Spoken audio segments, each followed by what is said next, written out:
Hey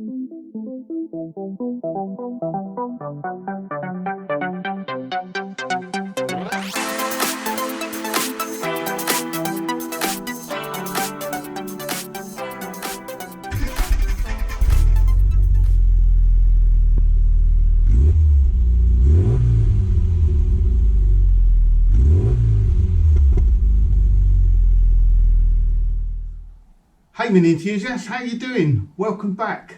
I hope you're having a great day. I am genuinely quite concerned about this next bit. I've got to that point where I've done all the mechanical bits now. All the underside is done. I've done all the painting underneath the car. There's not much more I can do now. I've got to do the bodywork. And I'm genuinely quite apprehensive and nervous about it. One, because it's kind of all the effort I've put in, I've got to try and make it look right or as best as it can be. Two, I've very little experience with bodywork. Three, I have no patience at all, and the thought of rubbing that down and getting it ready for paintwork, I'm worried I'm going to cut corners and not do it properly. I genuinely am quite really not looking forward to this bit. I'm really not. Not sure when this will go out, but for me this is the evening of Thursday the 12th of March, so it goes down to Mark's next Friday. So I've got 1 week. It goes down to Mark's next Friday and it will be painted in that weekend. That means I've got 1 week to prep it. I've got tomorrow evening, busy all day Saturday. I think I've got all day Sunday to work on it. And then I've actually taken a day off work next week on the Thursday to try and make sure I get it done in time.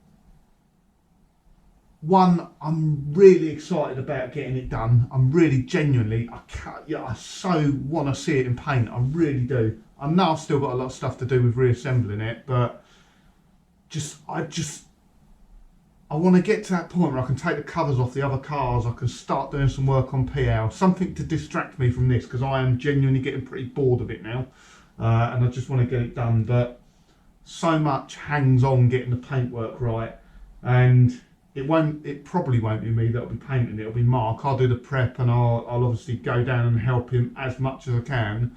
But Mark's painted a few cars now. I don't know how we'll do it actually. I might get a little bit involved. I might try and learn as I go down there as well. And I'm sure it will come out fine, I'm sure. But my biggest concern at the moment is having the patience to prep it properly. I'm sure other people must get to the point in the builds and they just think, do you know what, I really can't be bothered now. But it's kind of the last push. Once it's in paint, it's just bits and bobs putting stuff back together then. Yeah, like I say, I want to uncover the other cars. So, I mean, even that in itself, I'm quite excited about that. So, come next week, I can take the covers off PL and Vinny. I can take them out, give them a wash and put them back in, knowing that they're not going to get covered in crap anymore. So anyway, bloody hell, waffled on quite a bit, and let me get into it. I thought I'd just have a quick walk around the car, just so I can sort of talk through what I need to do. So obviously the front end's all new, so no problems there. Obviously it does all need rubbing back and prepping. These bits everywhere that's seam sealed, I need to dig out the seam sealer and redo it. So it was done with Tiger Seal. For some reason, oh, it's not bad this side. For some reason, I don't know whether you can see that, the Tiger Seal has not gone off, or not completely. It's soft. It hasn't set at all. I don't know why. I applied it when it was about -3 degrees. I reckon that's got something to do with it. So I need to dig all that out, re-Tiger Seal it. Obviously I need to take the stripes off the bonnet and prep the bonnet. These bits I've already put a bit of paint on actually. I put a bit of paint on just to get a bit of gloss there so I could see what if I needed to do any more rubbing down. A panels are new. Door gaps are not bad. Could be a little bit better. little bit of a big gap. But when I come to putting the doors back on, I can shim them. I've got this door, it's got a little bit of scabbiness at the bottom there. I'm not putting a new door on it, I can't afford it. And there was a little bit of scabbiness down at the bottom there, which I can sort out, that's no problem. Rear end absolutely fine. This side door, scabby bit. In fact, this side on the door, it's got very little on it. It's just got like spider marks in the door there. And again, at the back there, a bit of scabbiness there, but the metal's all solid. Already started rubbing this side down a bit. I've got to de-trim the doors, obviously. And then the roof, I'll take the aerial out. So headlining down, headlining's coming out anyway. Yeah, and then prep the roof. So really annoying, where I rubbed this back, remember I had rust on the roof. It started to go rusty again. It's been sat in a dry garage for 6 months and it's starting to go rusty again. That is because primer is porous, so it gets damp in this garage, it'll soak through the primer and yeah, cause it to rust. So that's in Mark's garage wouldn't be a problem. You don't get any rust in there because it's constantly about 22 degrees. So but yeah, that's it, let me get on with it. Right, let's do it. I don't know where to start, but to finish, first you've got to start, haven't you? So, yeah.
Right, I'm sure this is going to get really boring just watching me doing prep work. So I think what I'm going to do is just do little updates as we go rather than time-lapsing it. You know, there's the kit videos and the ERA videos if you want to watch the bodywork being time-lapse. It's all the same process, to be honest. And I find it very, very boring. I thought I'd just update you on where we are. So the roof is all rubbed back now. It's a pain because it's had a new roof skin and I don't think it's been primered. So this black here is the E-coat. So you look on the inside of the roof skin, it's all black. This is like the E-coat that you get on like heritage panels. So that looks like E-coat. And then the green is obviously the base coat for the rest of the car. And then just white on top of that.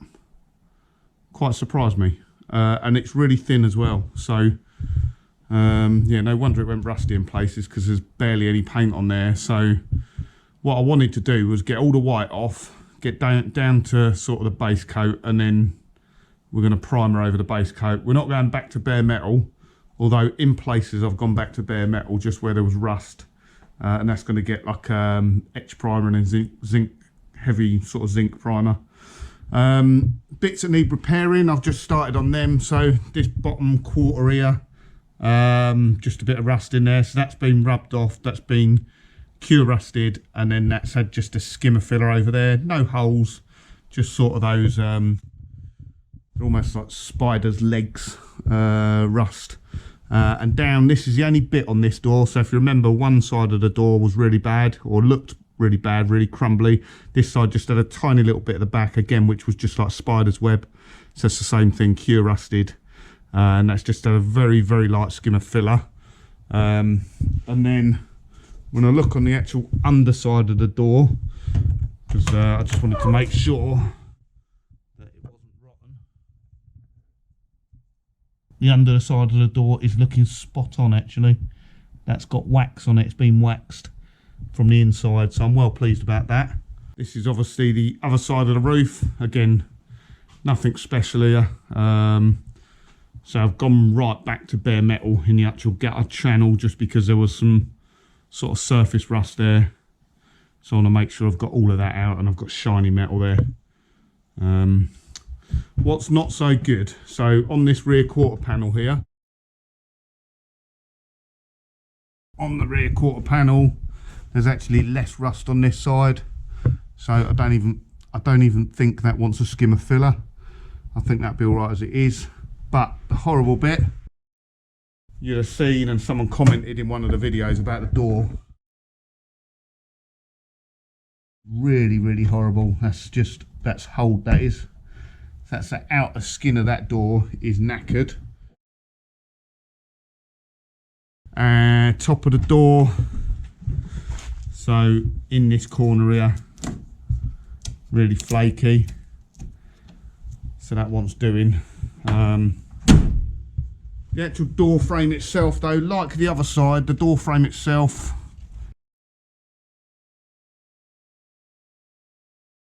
in pretty good condition, so I could get away with putting a skin on that, but I don't know whether I'm gonna. I'm running out of time. I don't know whether I've got the time to put a skin on that, and I've got this bit to repair up here, so I don't want to do this. I know it's going to blow the budget. I might just order a new Heritage MPI door. They're over 500 quid. I think they're 530 quid. I'm in too deep not to do it properly, you know. If I put a skin on, I've never done a skin before, it might go all right, but then again, it might not look right, and I might ruin the entire paint job on the car because the door doesn't look right. So I think I've made my mind up. I'm going to get a Heritage door for it. Right, chaps. Like I say, I didn't want to time lapse that just because it would be really, really boring. I've been on rubbing down the paintwork now for probably about 14 hours all day today, and then 3 or 4 hours end of the week as well. Maybe a little 12 to 14 hours anyway. Yeah, mind-numbingly boring. Everything aches.